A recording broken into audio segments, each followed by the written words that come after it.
physically? Any injuries of note? Or no, I mean, we got your normal bumps and bruises. You know, that's the great thing about being out here is they don't have to go very far. So if they're not sleeping, if they're not in a meeting, they should be getting treatment and stuff. So this is a chance we can take care of ourselves and our bodies. But we have the normal bumps and bruises. But I don't think there's, you know, we're getting more guys back than we are getting guys out right now. So Cortez and Marcus Brown and some of those guys are having the opportunity to get back in here. But nothing that we're worried about being a long term. You've talked about Cortez a couple times in the last few days about how important he is to your defense. Can you elaborate on that, just what he means to you? Well, I think he's a guy that's done it. And I think, you know, again, not that, you know, he has great success or whatever, but he's a guy that, you know, a lot of people know about. Our guys respect him incredibly. You know, the way he works, the energy he brings. And he's been a guy who's been out there battling, and the real bullets are flying the last 2 years. So he has incredible experience with that. And I don't just mean when things are going great. You know, and he's been that guy that, to me, since I've been here, it's been a great attitude guy. He's had a great demeanor about what he does. He's the guy that you want to be around. If you're having a bad day, you look for certain guys to go be around because they always got a smile on their face. They always got some energy for you. And I know we need him on the field for that, too. Is he 100% now, or is he still not? I don't know if he's 100%. No one in the camp's 100%. But he went more yesterday, got a little bit sore. Didn't want him to go much today, but I see him pop himself out there. So he's hungry to do it. He wants to do it. I think we got to be on our end a little bit smarter to make sure that we get him ready for game week as much as now. Can you talk a little bit about how the rest of the defensive line shapes up? I mean, again, I think there's still a work in progress. With him being out and Marcus Brown being out, are two inside guys that, you know, we're counting on a lot. You know, but you still got inside there with Brooks and Brockington.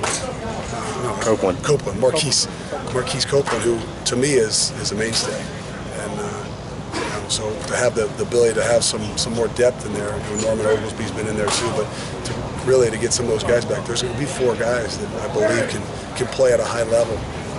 You know, as long as we get those guys back healthy. And in the end, it's hard because those guys are rolling so frequently. You know, and we've had Brian Wright out, we've got Mark Wilson out here and there with little hamstrings. So I couldn't tell you, you know, really right now some true starters. Kevin Newton, those guys. It's a good thing in a way where you can't say exactly who the starters are because there's at least 4 or 5 guys playing at end that I think can be really good for us. And some guys inside have just got to get a little more healthy.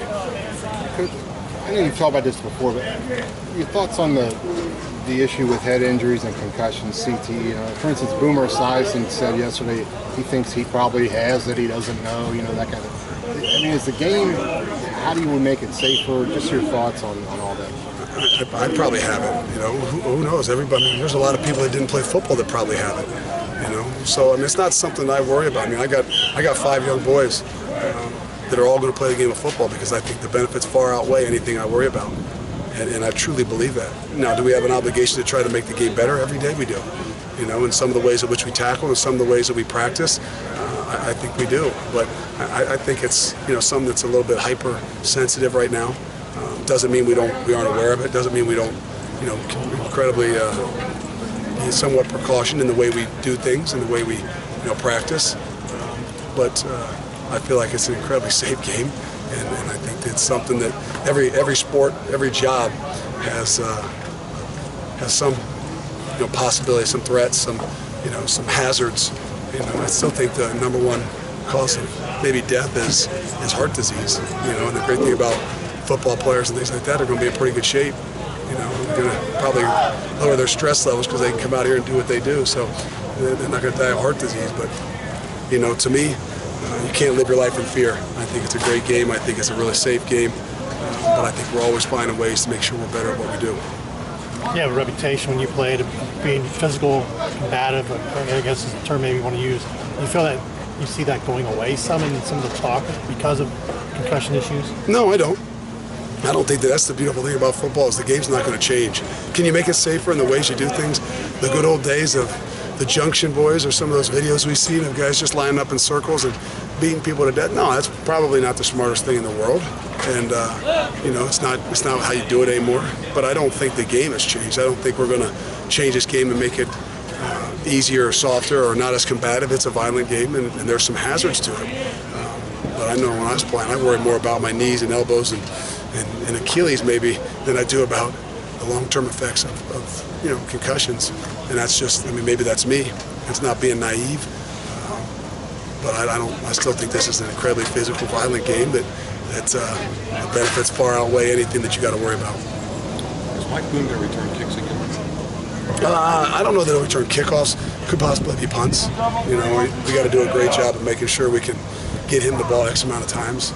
And if we have to do that, to put it back there, to do some of those things, to get him the number of touches we need, we will. Why would you do punts and not kickoffs? I don't think it's nearly his, maybe as violent of one, and a little bit different. I mean, if he's going to be the feature guy on offense, we got to be smart about what we're doing. And again, like we said, it all comes down to the number of touches we want him to have the ball. Do you know who is going to return kicks? No, there's a bunch of guys right now. There's Khalil Lewis, and there's some young guys, Devin Gray's, not young, but there's some other young guys that if they've got the courage to catch that ball, put it away, protect it, and get vertical for us, we'll have an opportunity to do it. There was a time years ago, it seemed like it's a long time now, when they had a guy who could break and kick and had the job for the ball. And they haven't had that threat for a long time. How important is that? It's great. I mean, special teams is a huge part of what we do. Field position is an incredible part of what we do. Anytime you got a threat to go the distance, I think that people have to play a little bit different. So, we're not going to say, hey, we're just going to find somebody back there who can secure the ball and get it to the 22-yard line and fall down. So we got to find it. But that's not just about that guy.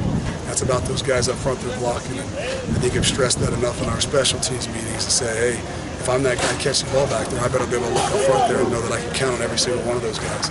And when I put my foot in the ground and get vertical, I know they're fighting for me and they're going to do everything they can to get body on body and give me an opportunity and not just let somebody run free. Do you see those kind of guys? Is that I hope. I think we do. I mean, it's an emphasis for us. When you kind of talk it like that and you have that guy that's catching the ball, stand up in front of him, you kind of say, do you trust that guy? Do you trust that guy? Do you trust that guy? I mean, I want to know. And that doesn't mean it's going to be guaranteed he's going to make his block. But as long as I trust you, I'm going to put my foot in the ground, not worry about what's going to hit me from the side. And that's what we need. One of the things we noticed early with the defense, you made some changes, positional changes. Looks like to get more speed on the field. How important is that for the success of your defense? Well, I think obviously a game is a lot of speed, but we're still going to find a way to get the best 11 guys on the field. I mean, that's cliche, but however we have to do that, we will. And sometimes size can be overrated at times. We gotta go with what we've got, and so there's a little bit of whether it's a nickel guy or is it a big line. I mean, whoever, we'll find a way to get the best 11 and kind of structure it around how we can do that, as opposed to saying, hey, nope, we're going to put these three guys at linebacker and they're going to play. And we're going to find a way to get the best 11 tacklers on the field on defense. We're good. Thank you.